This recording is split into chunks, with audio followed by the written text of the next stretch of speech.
Let's take you to the story now. There are allegations that King Mswati III's bodyguards has disappeared with weapons demanding democracy in the Eswatini kingdom. It's been reported that Mswati refused to participate in a political dialogue as per the recommendations of the SADC Troika.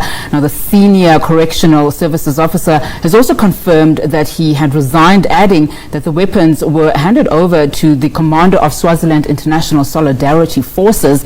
Eswatini has been plagued by protests calling for King Mswati to democratize that country. For his reaction to the story, we are now joined by Eswatini government spokesperson Alpheus Nxumalo. Mr. Nxumalo, thank you so much for your time this afternoon. Is government aware that there are members of the security cluster who have skipped the country and taken the guns that were allocated to them for protection services in Eswatini?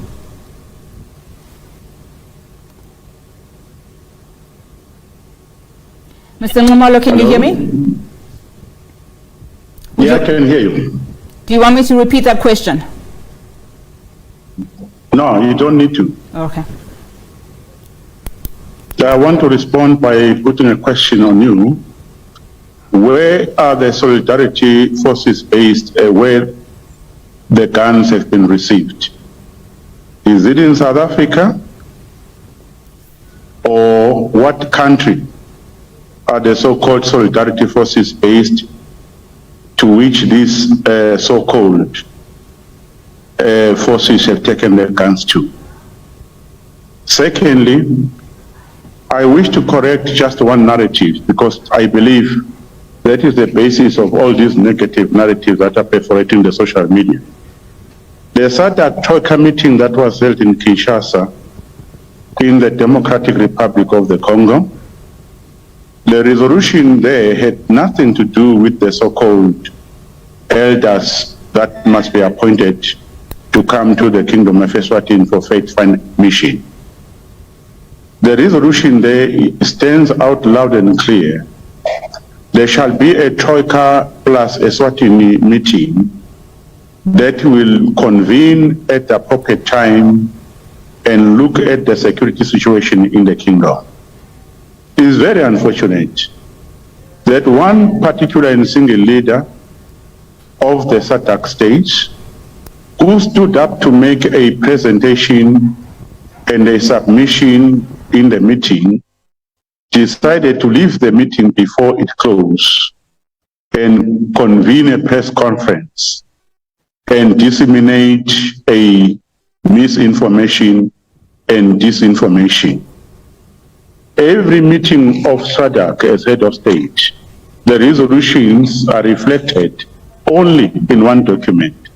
And that document is not the submissions of the different and various respective head of states, but that document is a communique, which is like a minutes of a meeting that was held, and it tabulates the resolutions of the meetings that were taken. So coming back to what you're asking for, two security officers who are supposedly forming part and parcel of His Majesty's protection security, that is a distant fact. There is absolutely nothing like that. These two correctional officers which appeared on what you guys referred on that side as Swaziland Democratic News were actually a stage C. They have done this on a number of occasions. They are not protecting the king. They were part of the correctional services officers. They decided to do what they did, of which we are still following as to what have triggered their decision. These are two officers which cannot cause a panic in any given situation. So it is incorrect for you, first and foremost, or anybody else, to posit the situation that we are positing.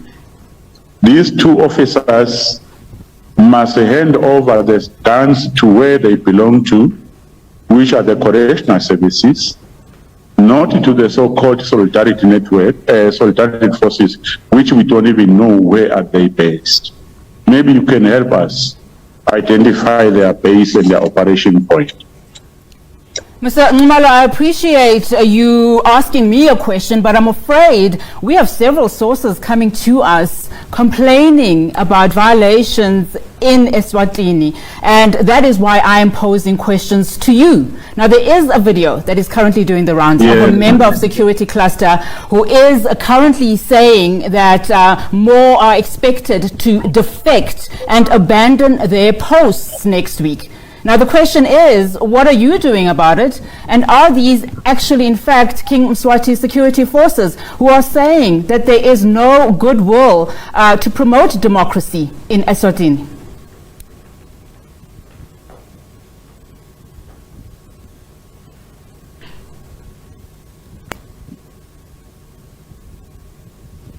It looks like we have lost contact. I can still hear you, sir. You can proceed. Yeah, do you hear me? I can hear you perfectly, sir. You can proceed. Hello, my sister.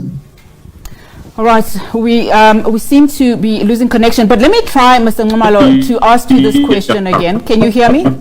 Yeah. So what's the question? Yes. All right, we seem to be losing connection to the Eswatini government spokesperson, Alpheus Nxumalo, there, but we'll definitely be unpacking the story a little bit more with, our journalist here in studio, Sophie Mokoena. But essentially, allegations that King Mswati III's bodyguard has disappeared with weapons demanding democracy in the Eswatini kingdom. Of course, as I've said, we have a video in our possession, and we've also been speaking to various sources, within Eswatini to uncover just what is going on the ground. But I do have Sophie with me in studio. Sophie, I mean, you've heard what Alpheus Nxumalo had to say, being very vague, of course, with what is currently happening on the ground, and really taking light of the situation. What do we have, currently in terms of the intel on the ground? Well, what we did, we got information and a video on Friday, in fact Thursday, and as we often do, to do a proper investigation and follow up and try to give everybody a right to reply. I did that on Sunday. I was in communication with him, Mr. Alpheus, who referred me to his colleague, and the colleague sent me back to him, so it was back and forth. And therefore I decided that sitting on this story while we're trying to trace the Eswatini government will not be something that as journalists we are supposed to do. When you give people right to reply before you run the story and they are not willing to come forward to rebut or put their side of the story, you can't drop the story. Because I was in possession of that video. I still have that video of the so-called renegades, in terms of people who are responsible for security in Eswatini. And therefore we continued yesterday to speak to the editor of a newspaper that also ran that story. And then we indicated at the end of the story that we did try to get a comment from Eswatini government, but we were not successful. We didn't say they refused or they are not coming. We were not successful because I was sent pillar to post, and today we are doing that follow-up. We have the video, and I can tell you that we are continuing to investigate this story. We might possibly be speaking to these other people who are allegedly going to defect next week. So we will continue with the story. Thank you so much, Sophie. Mr. Nxumalo, I believe you're still with us. I mean, you've just been listening to our international news editor, Sophie Mokoena, explaining the lengths in terms of the story that we've uncovered. We have in our possession that video that is currently doing the rounds of a member of a security cluster who's saying that more are expected to defect and abandon their posts next week. What's your response, particularly to what Sophie Mokoena has just told us? Oh, Sophie Mokoena is very creative.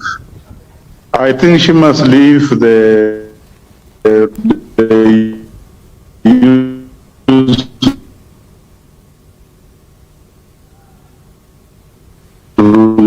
something to go and do. Who was sending her from King to suggest that there will be more defections of our forces next week or any other time? That is wishful thinking, and it is not going to happen in our situation. That would be my response to Sophie Mukwena, who sent her from pillar to post. Sophie Mukwena, anybody who wants to talk to government spokesperson will always get hold of him. That's why I'm here with you. Did Sophie Mukwena made any attempt to connect with any government spokesperson or the deputy? Absolutely not. So let her continue with her creativity and let her continue with her gimmicks. Thank you. Mr. Nxumalo, before I let you go, one of the things that the story has really brought to the fore is that a lot of your citizens are consistently saying that King Mswati refuses to participate in a political dialogue as per the recommendations of the SADC Troika. Now, you recall that King Mswati met with President Cyril Ramaphosa about this very matter in as far as political dialogue is concerned. Have these political dialogues been held in your country? And also, you know, what is King Mswati saying about these latest developments? I think I like you in the line of thinking and questioning that you are following. His Majesty King Mswati III have conducted and initiated dialogue in this country since 1991 with a series of them. One of the products of those dialogues which His Majesty initiated gave birth to direct parliamentary elections, where a Maswati from their various constituencies in the country elect members of parliament directly to the House, as opposed to a situation where members of parliament come from certain headquarters of political parties which are enlisted by so-called deployee committees. In 1996, he launched a Constitutional Review Commission, which gave us a constitution to which he subjected himself to, even today, in Ole Maswat. And that constitution, which President Cyril Ramaphosa, to his credit, also indicated that any political reforms that can be canvassed in the Kingdom of Eswatini will have to be within the parameters and the provisions of that constitution. So we have a constitution. His Majesty have never, any given moment, shy away from any proposed political reforms, because in any case, the monarchy in this country and the kingship in this country are a vital interest to the Swazi nation. There is no way, absolutely, wherein His Majesty can fear to initiate or support any canvas political reforms, because that does not only work to meet the needs of a Maswati from time to time, they also work to consolidate the institution of the kingship and the institution of the monarchy in the country. So, therefore, it is not correct, absolutely, that the king is not comfortable with reforms.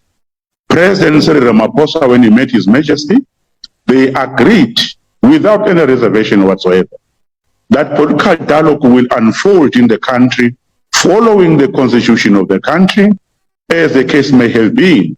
The problem that happened is exactly what you alluded to earlier on.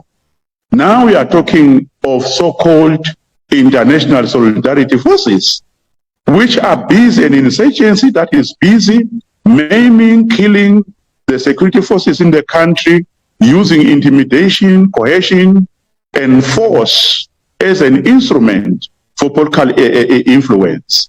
That's why the political dialogue have not taken place. The moment the violence which these people are exporting to the country ceases, a Maswati, as they have always done since 1991, if you want to stretch it beyond since 1991, you can do so, to 1968 and post, when we were negotiating our independence. There is absolutely no Liswati that fears another Liswati to engage on views and opinions of difference. All right, Sophie, let me bring you into this conversation. Of course, we know of the deepening political, crisis in the kingdom. Just talk to me about your response to what Mr. Nxumalo is essentially saying. Fortunately, technology do allow us to refer back. I still have that message, the communication with Mr. Alpheus on Sunday, and then him saying I must speak to his colleague, a lady. I did that with the colleague, and the colleague told me to speak to him because he is supposed to talk, and therefore the messages are there. And I think as the public broadcaster, that is why when we got a message that they want to respond, we said let them respond now. We shouldn't even hesitate, because it has been the intention from day one to ensure that they are able to put their side of the story, or they are able to respond to all these allegations. All right, Sophie, thank you so much for that update. Mr. Nxumalo, I'd like to wrap this conversation by just asking you a final question. SADC has raised concerns about security and political tensions in your country. How far are the talks that are aimed at bringing all stakeholders together? Because, how many stakeholders summits are we going to have in the region, and as well as fact-finding missions from a SADC perspective before you actually come to the table as we wrap this conversation? Thank you, my sister. I would love to talk to you in the future. You seem to be very positive in your engagement. So you're actually making me to feel SABC is now going to be our partner in the kingdom while we chart our future.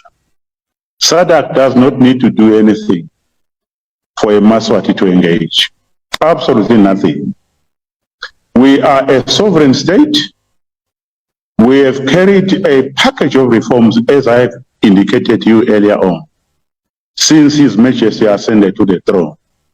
SADC had no headache with the Kingdom of Eswatini. It's actually the Kingdom of Eswatini which helped many countries in SADC, including your respective country, South Africa, to gain its independence. Half of your presidents so far, they had their life here in Eswatini. They hid here, we educated here, we gave them sanctuary, we assisted them to craft a future of South Africa. So no one in SADC should scratch his head or her head about what is Swaziland going to do about these challenges. We are equal to each and every challenge and contending problem.